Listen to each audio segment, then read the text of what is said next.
So I'm going on a National Geographic Antarctic expedition, and I'm so excited about it. It's been on my bucket list. I'm sure I'll never do this again because it's so expensive, but I'm very excited about it. And I'm so excited about it, I haven't been sleeping. So I decided to pack early. I spent a lot of time looking at blogs and what to pack for Antarctica, and I think I figured out what I need. What complicated it a little bit is that I'm spending days before and after in Santiago, Chile. And it's going to be like 80, 90 degrees there. So it's going to be hot there and then sub-temperatures in Antarctica.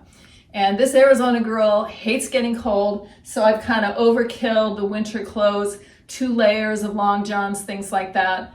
But I want to make sure that I'm warm when I'm down there. So I think I figured out what I'm going to pack. I'm going to share it with you, and here we go.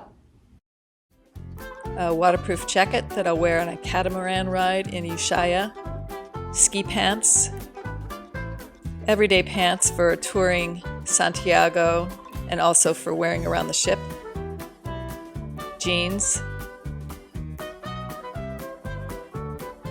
3 collared shirts that I'm laying flat so the collars don't get crinked up, and everything else I will roll. There's pajamas, long johns, long johns, long johns, long johns, long johns, a couple shirts, more long johns, shirt, some t-shirts, a couple workout shirts. There's a gym on the ship. That's one more set of long johns that I'm just laying flat because it didn't roll well. And then I pull the pants back over the top. I just found a couple fleece headbands that I found a pocket for. I'm sticking them in.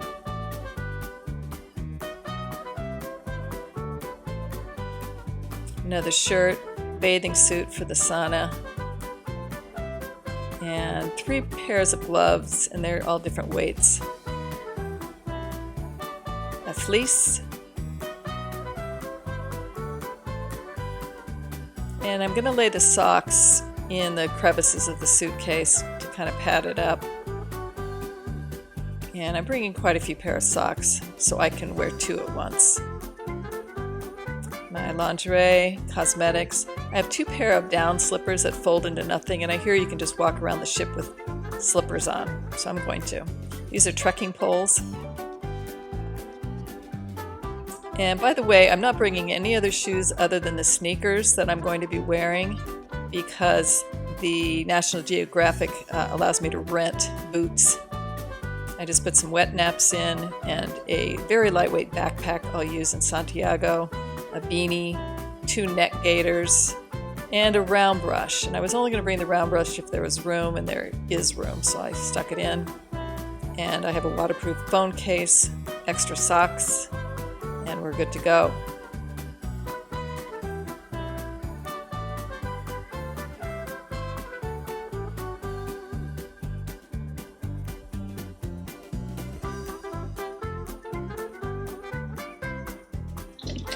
And now I weigh the bag to make sure it's under 50 pounds. So it only weighs 35 pounds. 50 pounds was my weight limit.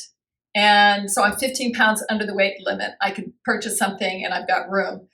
Also, National Geographic gives you a big parka to take with you. You have to wear it, obviously, when you're down there. And so I have room to expand my bag and stick it in there on the way home. So I'm also bringing this bag, this little wheelie bag that I can stick under the seat in front of me, and a little crossbody bag. I have my laptop in here, all my electronics, a second camera that's really a good zoom camera for wildlife, and my itinerary and things like that. So I'm good with this. I think I'm ready to go. I think I'll sleep better tonight.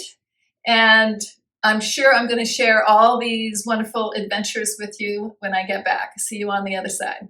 Again, there's an Antarctic packing list in the description below. And if you'd like to follow more of my senior and solo travel journeys, please click subscribe below. Cheers!